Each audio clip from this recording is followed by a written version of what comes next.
नमस्कार दोस्तों, competition academy के यूट्यूब पोर्टल पर आपका स्वागत है। आइए आज हम लोग बात करने जा रहे हैं प्रथम प्रश्न पत्र में इकाई 4 संप्रेषण की बात करेंगे। और ये संप्रेषण आज प्रारंभ होने जा रहा है, ये इकाई, और संप्रेषण का ये पहला लेक्चर है। कम से कम ये मान के चलिए कि इस इकाई में 5 से 6 लेक्चर आपको मिलेंगे और साथ ही साथ 3 वीडियो आपको मिलेंगे प्रश्नोत्तरी के। तो इस तरीके से आपके 8 लेक्चर लगभग इसमें हो जाएंगे। तो आइए शुरू करते हैं। वीडियो को आप लोग अंत तक ज़रूर देखिएगा। और ये वीडियो पब्लिक कर रहे हैं और अली हुसैन जी देवरिया से अभी उनका भी मैसेज आया था।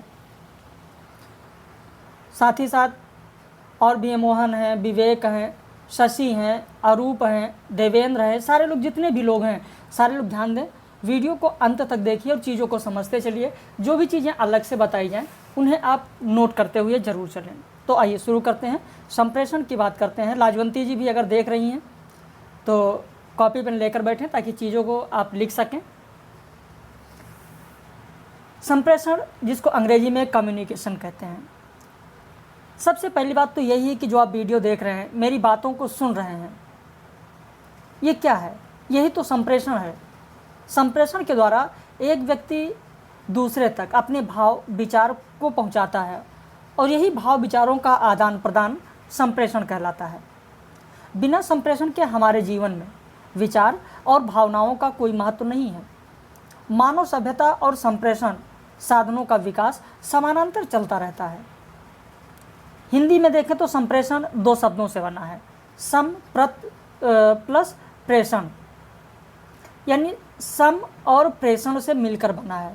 अर्थात हम कह सकते हैं कि जब 2 या अधिक व्यक्तियों के बीच समान भाव, विचार, संदेश या कथन एक ही तरीके से समझा जाए तो उसे सफल संप्रेषण कहा जाता है। अनेक विद्वानों ने संप्रेषण की भिन्न भाषाएं दी हैं। यहाँ पर जो आपने देखा कि संप्रेषण हिंदी के 2 शब्दों से बना, सम प्लस प्रेषण, यानी समान भाषा होनी चाहिए। जैसे अभी मैंने कहा कि अली हुसैन ने देवरिया से मैसेज किया था, ऑनलाइन क्लास के बारे में पूछ रहे थे, तो मैं क्यों बता रहा हूँ, कैसे बता रहा हूँ, कैसे हमको पता चला कि अली हुसैन देवरिया से हैं? क्योंकि उन्होंने ऐसी भाषा का प्रयोग किया जो भाषा हम भी पढ़ सकते हैं, हम भी समझ सकते हैं, हम भी जान सकते हैं। यानी समान भाषा में जब आदान प्रदान होता है तभी संप्रेषण होता है। अगर वो कोड भाषा में लिख देते तो शायद मुझे ना पता चलता, तो संप्रेषण नहीं हो पाता। संप्रेषण तभी होगा, संप्रेषण एक सफल संप्रेषण तभी कहा जाएगा जब प्रेषक और प्राप्तकर्ता के बीच समान भाषा का प्रयोग हो, यानी ऐसी भाषा का प्रयोग हो जिससे प्रेषक और प्राप्तकर्ता दोनों समझ रहे हों। जब प्राप्तकर्ता उस पर प्रतिक्रिया व्यक्त करता है, तो उसे क्या कहा जाता है? प्रतिपुष्टि। उसी को कहा जाता है प्रतिपुष्टि। यानी जो आपका भाव है, जो आपका प्रेषण है, जो आपने भेजा है, उस भावों पर अगर हम प्रतिक्रिया व्यक्त कर रहे हैं, उसका उत्तर दे रहे हैं, उसके बारे में बता रहे हैं, इसका मतलब उसकी प्रतिपुष्टि की जा रही है। देखिए, संप्रेषण शिक्षा की रीढ़ की हड्डी है। बिना इसके अधिगम और शिक्षण नहीं हो सकता है। कभी कभी ऐसे कोटेशन भी पूछ लिए जाते हैं कि संप्रेषण शिक्षा की रीढ़ की हड्डी है और बिना इसके अधिगम और शिक्षण नहीं हो सकता है। तो संप्रेषण के बारे में किसने क्या क्या बताया है, उसकी भी बात यहाँ पर हम लोगों को करना है। उससे पहले अगर हम लोग ऑक्सफोर्ड डिक्शनरी की बात करें तो ऑक्सफोर्ड डिक्शनरी के अनुसार अगर देखें तो विचारों, जानकारी आदि का विनिमय, किसी और तक पहुंचाना या बांटना, चाहे वो लिखित रूप में हो, चाहे मौखिक रूप में हो, सांकेतिक रूप में हो, दृश्यात्मक रूप में हो या स्पर्श रूप में, जिस भी रूप में हो, उसी को क्या कहते हैं? उसी को संप्रेषण कहते हैं। लुईस ने कहा है, लुईस एलन के अनुसार संप्रेषण क्या है? संप्रेषण की परिभाषा लुईस एलन ने क्या दिया है? कभी कभी परिभाषा सीधे पूछ लेते हैं, कोटेशन दिया होता है कि ये किसका कथन है या ये परिभाषा किसने दी है। तो लुईस एलन ने कहा है कि संप्रेषण उन सब तत्वों का योग है जो एक व्यक्ति तब प्रयोग करता है जब वो दूसरे व्यक्ति के मस्तिष्क में समझ पैदा करना चाहता है। संप्रेषण एक अर्थ का पुल है। इसमें कहने, सुनने तथा समझने की व्यवस्थित तथा लगातार प्रक्रिया शामिल है। वहीं थियो हेमन ने क्या परिभाषा दिया है? थियो हेमन की अगर बात करें तो इन्होंने कहा कि संप्रेषण एक व्यक्ति द्वारा दूसरे व्यक्ति को सूचना देने व समझाने की प्रक्रिया है। थियो हेमन का इसे आप नोट कर सकते हैं, स्क्रीनशॉट ले लीजिए ताकि इसको आप लिख लें, नोट्स बना रहे हैं तो। जो हमारे ऑनलाइन मेंबर्स हैं उन तक PDF पहुंच जाएगा। यदि आप ऑनलाइन मेंबर्स नहीं हैं तो वीडियो में स्क्रीनशॉट ले लीजिए ताकि आप अपने कॉपी में लिख सकें। न्यूमैन और समर के अनुसार इन्होंने क्या दिया है परिभाषा? तो न्यूमैन और समर के अनुसार संप्रेषण दो या दो से अधिक व्यक्तियों के मध्य तथ्यों, विचारों, समितियों एवं भावनाओं का विनिमय है। तो यहाँ पर न्यूमैन और समर ने जो ये कहा कि जो सम्मतियाँ हैं, जो विचार हैं, जो तथ्य हैं और जो भावना है, इन्हीं का जो प्रेषण होता है, प्रेषित किया जाता है, जो विनिमय किया जाता है, यही क्या है? यही संप्रेषण है। चाहे ये दो व्यक्तियों के बीच में हो या दो से अधिक व्यक्तियों के बीच में हो, चाहे वो मौखिक रूप से हो, चाहे वो लिखित रूप से हो। वहीं कीथ का भी बहुत ही इंपॉर्टेंट है, इसे भी आप कीथ की परिभाषा को लिख लीजिए कि कीथ ने संप्रेषण की परिभाषा क्या दी है। तो कीथ ने बताया कि संप्रेषण सूचनाओं और समझ को एक व्यक्ति से दूसरे व्यक्ति तक पहुंचाने की क्रिया है। वहीं E.G. मेयर ने संप्रेषण की परिभाषा दी कि संप्रेषण से तात्पर्य एक व्यक्ति के विचारों तथा शक्तियों से दूसरे व्यक्तियों को परिचित कराने से है। डॉक्टर कुलश्रेष्ठ की अगर बात करें तो डॉक्टर कुलश्रेष्ठ ने कहा कि संप्रेषण एक गत्यात्मक उद्देश्यपूर्ण प्रक्रिया है। इसमें सूचनाओं तथा विचारों का संप्रेषण एवं ग्रहण करना लिखित, मौखिक या सांकेतिक के माध्यम से होता है। संप्रेषण के माध्यम से प्रेषित संदेश का प्रभावी होना आवश्यक है। प्रभावी संदेश तभी माना जा सकता है जब उसमें प्रतिपुष्टि का अवयव सम्मिलित हो। देखिए, प्रभावी तभी कहा जाएगा जब प्रतिपुष्टि का अवयव सम्मिलित हो। यहाँ प्रतिपुष्टि का मतलब ये हुआ कि जो संदेश भेजा गया वो प्राप्तकर्ता तक पहुँच चुका है और जिस भावना से मैंने संदेश प्रेषित किया, ठीक उसी भावना के रूप में आपने उसे प्राप्त किया। और जब आप उसका उत्तर देंगे, चाहे जिस प्रकार से आप उत्तर दें, चाहे सांकेतिक रूप में उत्तर दे रहे हैं, लिखित रूप में दे रहे हैं, मौखिक रूप में दे रहे हैं या जिस भी रूप में आप उत्तर दे रहे हैं, तभी कहा जाएगा प्रतिपुष्टि। तो इस तरीके से हम कह सकते हैं कि प्रतिपुष्टि प्रभावी संप्रेषण का मूल तत्व है। शायद एक बार 2004 या 5 में प्रश्न भी पूछा गया था कि उसमें यह पूछा गया था कि प्रभावी संप्रेषण का मूल तत्व क्या है? तो संभाव्य संप्रेषण का मूल तत्व प्रतिपुष्टि होता है। जैसे ये वीडियो आपको दिया जा रहा है, वीडियो आप चैनल पर देखेंगे, अगर आप इसे लाइक नहीं कर रहे हैं या आप इस पे कमेंट नहीं कर रहे हैं या आप इसे नहीं देख रहे हैं या देखने के बाद इस पर कोई प्रतिक्रिया नहीं व्यक्त कर रहे हैं, तो इसका मतलब कि यह प्रभावी संप्रेषण नहीं है। प्रभावी संप्रेषण तभी माना जाएगा या प्रभावी इस संप्रेषण को तभी मान सकते हैं जब आप वीडियो को लाइक करेंगे। इसका मतलब कि यह प्रभावी संप्रेषण है। आपने अपनी प्रतिक्रिया व्यक्त की या आपने अगर कमेंट किया तो इससे यह समझ में आ जाएगा कि हाँ, ये प्रभावी संप्रेषण है। जिस भावना से मैंने ये वीडियो आपको दिया, जिस भावना से मैं यहाँ पर आपको भेज रहा हूँ, आप उस पर प्रतिक्रिया कर रहे हैं, इसकी प्रतिपुष्टि हो रही है। तो इसीलिए कहा जाता है कि प्रतिपुष्टि प्रभावी संप्रेषण का मूल तत्व है, मूल अवयव है। जो प्रतिपुष्टि होती है, मैंने आपको बताया कि वो औपचारिक भी हो सकती है, अनौपचारिक हो सकती है, मौखिक हो सकती है, सांकेतिक हो सकती है। प्रतिपुष्टि तभी होगी जब संदेश के बारे में प्रेषक द्वारा जैसा सोचा जाए वैसा ही प्राप्तकर्ता तक पहुँचे, तभी प्रतिपुष्टि संभव है। एक शब्द है साइबरनेटिक्स। जो साइबरनेटिक्स शब्द है, यह प्रतिपुष्टि से निकटतम संबंध रखता है। साइबरनेटिक्स शब्द जो होगा वो प्रतिपुष्ट साइबर के माध्यम से, जैसे जिसके माध्यम से भी आप जवाब देना चाहेंगे वही क्या होगा, वही प्रतिपुष्टि होगा। तो साइबरनेटिक शब्द जो है ये भी प्रतिपुष्टि से निकटतम संबंध रखता है। ये भी शायद एक बार परीक्षा में साइबरनेटिक शब्द पूछा जा चुका है। संप्रेषण सामाजिक परिवर्तन में महत्वपूर्ण भूमिका निभाता है। इसके माध्यम से लोग वास्तविकता से परिचित होते हैं।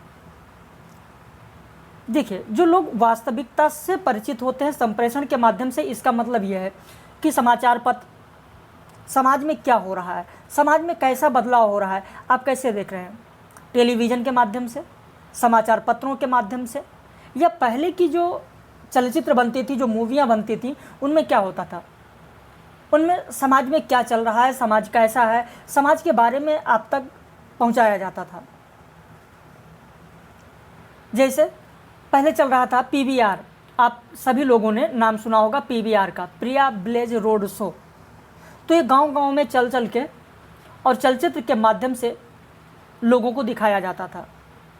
अब आधुनिक युग में पीवीआर एक जगह स्थापित हो गए जहां बहुत सारी एक साथ कई मूवियाँ दिखाई जाती हैं। तो इन सब के माध्यम से आप तक संदेश पहुंचाया जाता था, संदेशों को संप्रेषित किया जाता था। वही क्या था, वही एक संप्रेषण था। तो इसीलिए कहा गया कि जो संप्रेषण है ये सामाजिक परिवर्तन में महत्वपूर्ण भूमिका निभाता है। इसके माध्यम से लोग वास्तविकता से परिचित होते हैं। इससे एक दूसरे के प्रति सहिष्णुता के भाव का भी विकास होता है। संप्रेषण सांस्कृतिक मूल्यों को बनाए रखने में भी मदद करता है। संप्रेषण समूहों के सुचारू संचालन के साथ साथ शिक्षा और कक्षा अनुदेश के लिए सक्षम बनाता है। संप्रेषण दो तरफा भी होता है। जैसे जो लाइव क्लास होती है, यहाँ पर एक उदाहरण आपको देना चाहेंगे। जो लाइव कक्षा होती है रात में 9:30 बजे, आप जानते ही हैं। लाइव कक्षा में क्या है, या जो आप डिबेट देख रहे होते हैं, जो बहस देख रहे होते हैं, वो क्या है, वो दो तरफा है। यानी एक तरफ से संप्रेषण किया गया, उस पर प्रतिक्रिया व्यक्त की गई, दो तरफा चल रहा होता है, और फिर उसकी प्रतिपुष्टि दूसरे के द्वारा की गई। तो इस तरीके से संप्रेषण दो तरफा भी होता है। जो दो तरफा संप्रेषण होता है वह सदैव प्रभावपूर्ण होता है। जैसे ऑडियो कॉन्फ्रेंसिंग की बात की जाए, तो जो ऑडियो कॉन्फ्रेंसिंग है उसे क्या कर सकते हैं, रिकॉर्ड कर सकते हैं। और ऑडियो कॉन्फ्रेंसिंग को रिकॉर्ड किया जा सकता है, ये दो तरफा मौखिक संप्रेषण के वर्ग में रखा जाता है। जो ऑडियो कॉन्फ्रेंसिंग है ये दो तरफा मौखिक संप्रेषण के वर्ग में रखा जाता है, जिसे रिकॉर्ड भी किया जा सकता है। ठीक, अब इसी तरीके से अगर बात की जाए कि जो टेलीविज़न कार्यक्रम है, उस टेलीविज़न कार्यक्रम को भी रिकॉर्ड किया जा सकता है, या रिकॉर्ड के बदले अब आप कह सकते हैं कि इसे सेव किया जा सकता है। जैसे यूट्यूब पर आप बहुत सारे कार्यक्रम देख रहे हैं, तो वहाँ पर सेव का ऑप्शन होता है, आप उसे सेव कर सकते हैं। और इस सेव करने की जो प्रक्रिया है, जो रिकॉर्डिंग की प्रक्रिया है, इसे समय स्थानांतरण भी कहा जाता है। ध्यान रहे, एक बार प्रश्न भी पूछा गया है, तो इसको आप ज़रूर ध्यान रखें। और वहाँ वो तो बहुत पहले की बात है, शायद 2006 या 2007 में पूछा गया था। कुछ इस तरीके का प्रश्न था कि वीसीआर पर टेलीविज़न कार्यक्रम की रिकॉर्डिंग किसका उदाहरण है, तो समय स्थानांतरण का उदाहरण है। ठीक उसी तरीके से अब अगर आधुनिक युग में हम बात करें, जिस तरीके से समाज परिवर्तित हो रहा है, आगे बढ़ रहा है, ऐसा भी पूछा जा सकता है। क्योंकि ऑनलाइन कक्षा में कार्यक्रम का रिकॉर्डिंग किसका उदाहरण है, तो समय स्थानांतरण का उदाहरण है।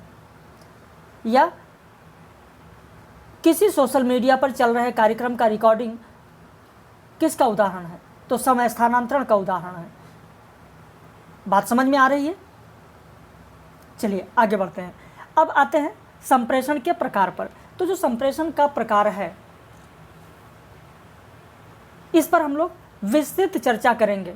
अभी तो यहाँ संक्षेप में आपको बता दे रहे हैं कि संप्रेषण के कौन कौन से प्रकार हैं, कितने प्रकार होंगे, लेकिन इसकी विस्तृत चर्चा हम लोग अगले वीडियो में दूसरे लेक्चर में करेंगे। ये वीडियो तो पब्लिक वीडियो है, आगे जो वीडियो होगा लेक्चर तो वो पब्लिक नहीं होगा, ऑनलाइन मेंबर्स के लिए होगा। तो यहाँ पर कम से कम आपको प्रकार पता हो जाएगा कि कितने प्रकार हैं।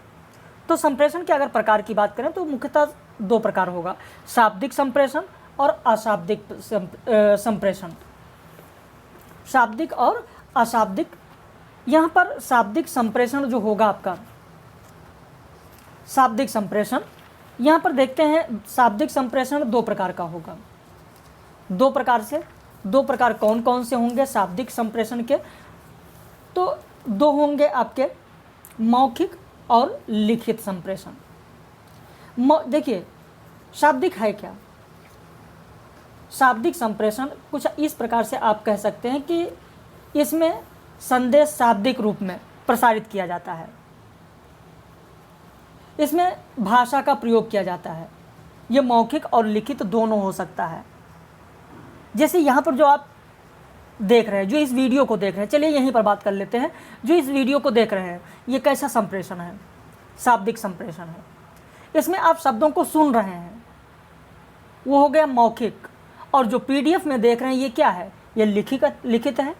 तो ये शाब्दिक संप्रेषण है, मौखिक भी है और लिखित भी है।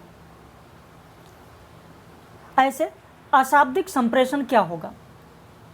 अशाब्दिक संप्रेषण के तीन प्रकार होते हैं, ध्वनि, दृश्य और स्पर्श संप्रेषण।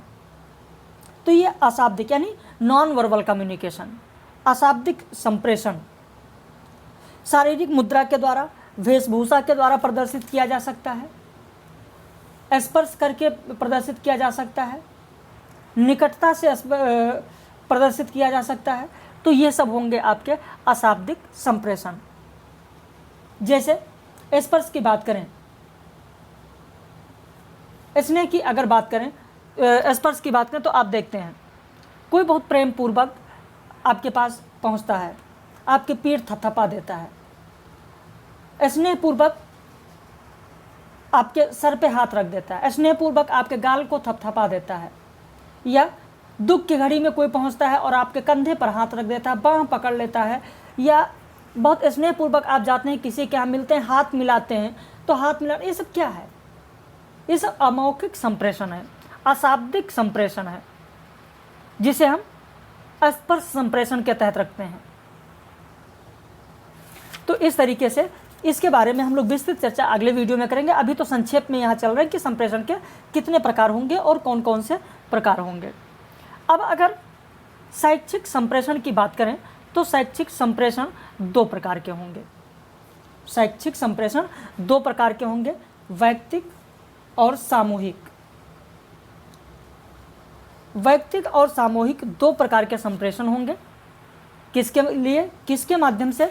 तो शैक्षिक संप्रेषण के माध्यम से दो प्रकार के होंगे। अब अगर साधारण प्रकार के संप्रेषण की बात की जाए, ये बहुत ही महत्वपूर्ण आपके लिए है, क्योंकि साधारण प्रकार के जितने भी संप्रेषण होंगे वो कहीं ना कहीं शैक्षिक संप्रेषण के अंतर्गत आएंगे। और साथ ही साथ आप देखेंगे कि शाब्दिक और मौखिक के तहत भी साधारण प्रकार के संप्रेषण आएंगे। साधारण प्रकार में अलग अलग हम चर्चा करेंगे, जैसे मौखिक संप्रेषण, जैसे लिखित संप्रेषण जो मैंने अभी आपको बताया, शाब्दिक में प्रकार बताया, मौखिक में प्रकार बताया। तो उसी तरीके से यहाँ हम अलग अलग चर्चा करेंगे कि मौखिक संप्रेषण क्या है, लिखित संप्रेषण क्या है, औपचारिक संप्रेषण क्या है, अनौपचारिक संप्रेषण क्या है, अधोमुखी संप्रेषण क्या है, ऊर्ध्वमुखी संप्रेषण, क्षैतिजिक संप्रेषण, लंबवत संप्रेषण, त्रियक संप्रेषण, अंतः संप्रेषण, ये सब संप्रेषण क्या है। थोड़ा सा यहाँ संक्षेप में हम चलेंगे, बहुत ज़्यादा यहाँ विस्तृत में तो हम लोगों को नहीं करना है, अभी अगले वीडियो में करेंगे। जो मौखिक संप्रेषण है, यानी मौखिक संप्रेषण हम ऐसे भी कह सकते हैं कि टेलीफोन पर, मोबाइल पर, जैसा कि मैंने अभी आपको बताया कि टेलीफोन पे, मोबाइल पे, जैसे टेलीफोन यहाँ पर आप मोबाइल पर देख रहे हैं, आमने सामने बैठकर बातें किया जाए, वो भी मौखिक संप्रेषण होगा। आखिर में मौखिक संप्रेषण के क्या लाभ होते हैं, थोड़ा संक्षेप में चलेंगे, बहुत ज़्यादा विस्तृत यहाँ पर नहीं। मौखिक संप्रेषण के लाभ अगर देखें तो जो मौखिक संप्रेषण होता है ये बहुत ही प्रभावशाली होता है। इसमें संदेह का निवारण नहीं होता है, लेकिन इसमें संदेह का निवारण हो जाता है, कोई संदेह नहीं रह जाता है, इसमें शीघ्रता भी होती है। मौखिक संप्रेषण जो होता है वो लोचदार होता है, व्यक्तिगत संपर्क इससे होता है, प्रतिक्रिया का ज्ञान भी होता है। लेकिन मौखिक संप्रेषण के दोष भी हैं, जैसे इसमें प्रमाण का अभाव होता है, भावी संदर्भ नहीं रह जाता है। वहीं अगर लिखित संप्रेषण की बात करें तो लिखित संप्रेषण के अंतर्गत जैसे रिपोर्ट है, बहुत सारी नीतियां हैं, समाचार पत्र हैं, योजनाएं हैं, स्मरण पत्र है, ये सब किसके तहत आएगा? तो लिखित संप्रेषण के तहत आएगा। इसके लाभ हैं कि इसमें स्पष्टता रहती है, प्रत्यक्ष संपर्क इसमें आवश्यक नहीं होता है, अनावश्यक होता है।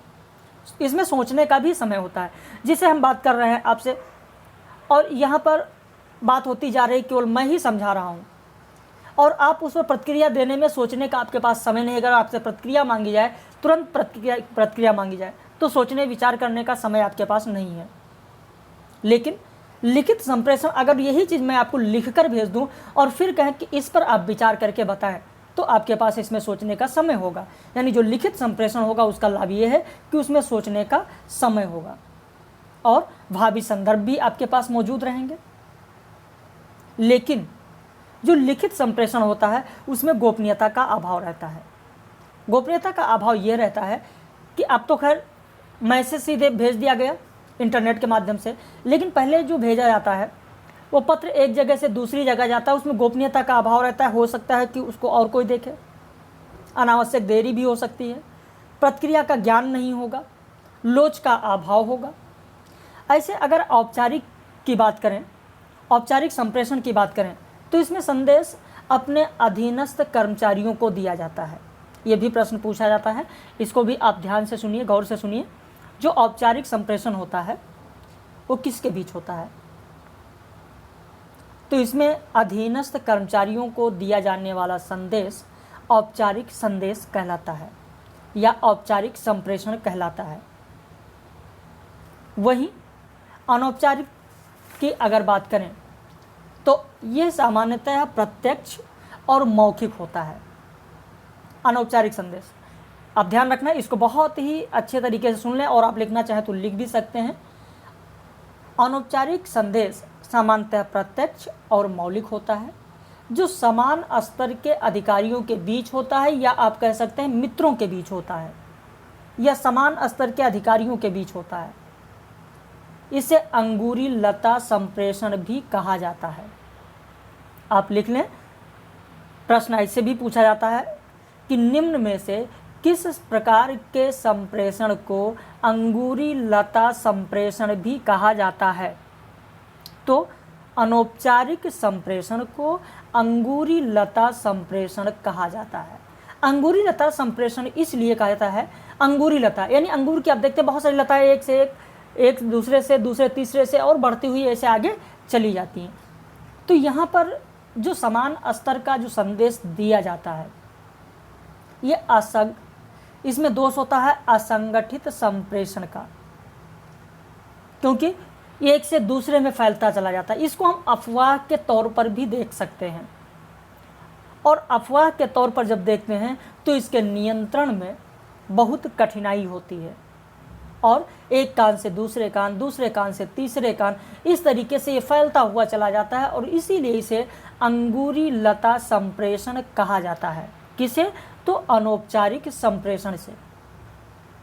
लेकिन इस अंगूरी लता संप्रेषण या अनौपचारिक संप्रेषण से लोकमत का सही ज्ञान भी होता है, और इससे पारस्परिक सहयोग और सद्भाव भी इसमें देखने को मिलता है। अगर वो अफवाह नहीं है तो उसमें पारस्परिक सहयोग और सद्भाव भी देखने को इसमें मिलता है। वहीं अगर अब हम लोग अधोमुखी संप्रेषण की बात करें तो अधोमुखी संप्रेषण उच्च अधिकारियों से निम्न अधिकारियों तक दिया जाने वाला जो संदेश होता है वह अधोमुखी संप्रेषण कहलाता है। यह लिखित भी हो सकता है या मौखिक भी हो सकता है। और जो ऊर्ध्वमुखी होता है, ऊर्ध्वमुखी संप्रेषण निचले स्तर से उच्च स्तर की ओर जाता है। तो अब यहाँ पर आपका प्रश्न बनता है कि निम्न में से अधोमुखी संप्रेषण का विपरीत संप्रेषण कौन सा है? तो अधोमुखी का विपरीत संप्रेषण होगा ऊर्ध्वमुखी संप्रेषण, या ऊर्ध्वमुखी संप्रेषण का विपरीत अधोमुखी होगा, क्योंकि अधोमुखी उच्च कर्मचारियों से निम्न कर्मचारियों तक दिया जाने वाला संदेश है और ऊर्ध्वमुखी निचले स्तर से उच्च स्तर की ओर दिया जाने वाला संदेश है। तो अधोमुखी संप्रेषण का विपरीत ऊर्ध्वमुखी संप्रेषण होगा। इसे भी आप लिखना चाहें तो लिख सकते हैं। ऐसे क्षैतिजिक संप्रेषण, लंबवत संप्रेषण, तिर्यक संप्रेषण और अंतः सांस्कृतिक संप्रेषण है। क्षैतिज संप्रेषण की अगर बात करें तो किसी संगठन के एक ही स्तर के लोग आपस में जब संप्रेषण करते हैं तो उसे क्षैतिज संप्रेषण कहा जाता है। देखिए, समान स्तर के तो और भी जगह आपने देखा, लेकिन पर्टिकुलर किसी संगठन की बात यहाँ पर हो रही है, इसको आपको ध्यान रखना है। क्षैतिज संप्रेषण की अगर बात करें तो पर्टिकुलर किसी संगठन की बात हो रही है कि किसी संगठन में जब समान स्तर के लोग के बीच संदेशों का जो आदान प्रदान होता है उसे कहा जाता है क्षैतिज संप्रेषण। ये औपचारिक भी हो सकता है और अनौपचारिक भी हो सकता है। क्षैतिज संप्रेषण जो होगा ये औपचारिक भी हो सकता है और अनौपचारिक भी हो सकता है। अभी मैंने आपको औपचारिक भी बताया और अनौपचारिक भी बताया। तो जो क्षैतिज संप्रेषण होगा इसमें औपचारिक भी हो सकता है और अनौपचारिक भी हो सकता है। वहीं लंबवत संप्रेषण की अगर बात की जाए तो ये ठीक उसी तरीके से होता है जैसा औपचारिक संप्रेषण होता है। अभी मैंने आपको औपचारिक संप्रेषण समझाया, तो ये औपचारिक संप्रेषण लंबवत संप्रेषण की ही बात होता है। वहीं अगर तिर्यक संप्रेषण की बात करें तो इस संप्रेषण में अलग अलग विभागों में अन्य स्तरों पर, चाहे वो निम्न स्तर हो, चाहे उच्च स्तर हो, चाहे मध्य स्तर के हो, हर स्तर के बीच जो संप्रेषण होता है उसे तिर्यक संप्रेषण कहा जाता है। जैसे मान लिया कि गवर्नमेंट है, सरकार है। अब सरकार में दो विभाग हैं, कोई दो विभाग को ले लेते हैं। उन दो विभागों के बीच, यानी शिक्षा विभाग ले लिया और कृषि विभाग ले लिया, तो कृषि विभाग से शिक्षा विभाग के किसी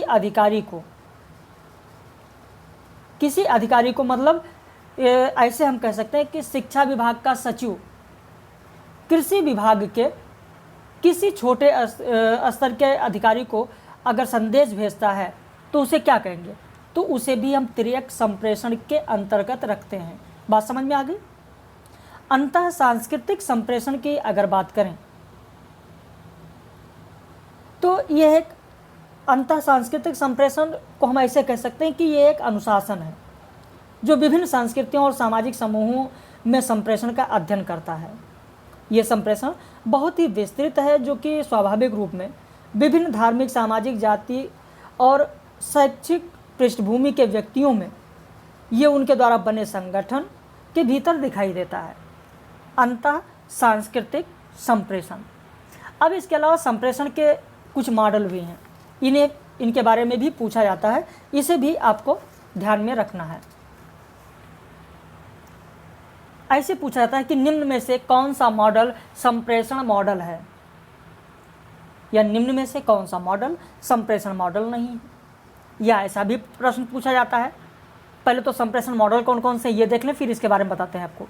संप्रेषण मॉडल यहाँ पर हमारे पास 5: साइमन वियर मॉडल, थिलियोम बोबी मॉडल, बर्लो का संप्रेषण model, Murphy model, Lesikar Pettit योम फ्लेटले मॉडल। अब यहाँ पर ऐसा प्रश्न पूछ लिया जाता है कि बर्फी मॉडल का मुख्य तत्व कौन सा नहीं है, या बर्फी मॉडल के तहत संप्रेषण का मुख्य तत्व कौन सा है। तो इस तरीके से, या कौन कौन से तत्व बर्फी मॉडल में हैं, या निम्न में से कौन सा तत्व बर्फी मॉडल में नहीं है, तो ऐसे प्रश्न पूछे जाते हैं। तो अगर बर्फी मॉडल की बात करें तो यहाँ बर्फी मॉडल में 6 तत्व हैं। पहले जान लें बर्फी मॉडल के तीन लोगों ने सम्मिलित रूप से इसका प्रतिपादन किया। एक तो मर्फी ने किया, दूसरा H.W. हिल्डब्रैंड ने किया, J.P. थॉमस। तो इन 3 लोगों ने मिलकर मर्फी मॉडल का संपादन किया या प्रतिपादक हैं। मर्फी मॉडल के प्रतिपादक आप लिख लें मर्फी पहला, दूसरा लिख लें H.W. हिल्डब्रैंड, तीसरा नाम लिखें J.P. थॉमस। बहुत ही महत्वपूर्ण है, इसीलिए यहाँ पर मैं आपको मर्फी मॉडल बता रहा हूँ पहले कि मर्फी मॉडल के प्रतिपादक में कौन नहीं है। तो 3 हैं, तीनों का नाम हो गया, पहला मर्फी, दूसरा H.W. हिल्डब्रैंड, तीसरा J.P. थॉमस। कौन नहीं है, चौथा नाम जो मिलेगा उसे आप हटा देना। तो इनमें 6 प्रमुख तत्व हैं। पहला संदर्भ, दूसरा संदेशवाहक, तीसरा संदेश, चौथा माध्यम, पांचवा प्राप्तकर्ता और फिर छठा प्रतिपुष्टि। तो इन्हें आप लिख सकते हैं कि संदर्भ, संदेशवाहक, संदेश, माध्यम, प्राप्तकर्ता और प्रतिपुष्टि। तो ये 6 तत्व हैं। ठीक इसी तरीके से जो और मॉडल हैं यहाँ पर, जैसे हमारे पास Simon Weaver model, Thill and Bovee model, Berlo का संप्रेषण मॉडल, लेसिकर का पेटाइट एंड फ्लैटले मॉडल, इनमें कौन कौन से तत्व हैं, इसकी बात हम लोग अगले वीडियो में यानी लेक्चर 2 में करेंगे, संप्रेषण का लेक्चर 2। तो ऐसे ही आप लोग आगे बढ़ते रहिए। जहाँ पर कोई समस्या हो वहाँ पर आप ज़रूर मैसेज करिएगा। और जो हमारे हिंदी साहित्य के विद्यार्थी हैं वो ध्यान दें, मैंने कल आप लोगों को कराया था लोहिया दर्शन, और अल्टरनेट इधर क्लास अभी होगी 1 आध सप्ताह तक। कल आज कोई वीडियो नहीं मिलेगा हिंदी साहित्य का, और कल आपको मिलेगा चाहे अंबेडकर दर्शन पर वीडियो की बात करेंगे हम लोग, और चाहे गांधीवादी दर्शन की बात करेंगे। साथ ही साथ 10 अगस्त यानी कल से हमारा नया बैच हिंदी साहित्य का शुरू हो गया है, उसमें एडमिशन प्रारंभ है। अगर आप भी जुड़ना चाहते हैं तो क्या फ़ीस है, ये सारी चीज़ क्या क्या आपको मिलेगा, ये जानकारी आप ऊपर दिए गए नंबर पर फ़ोन करके या मैसेज करके, व्हाट्सएप करके पता कर सकते हैं। बाकी आप लोग आगे बढ़ें, जहाँ कोई समस्या हो वहाँ पर ज़रूर बताएं।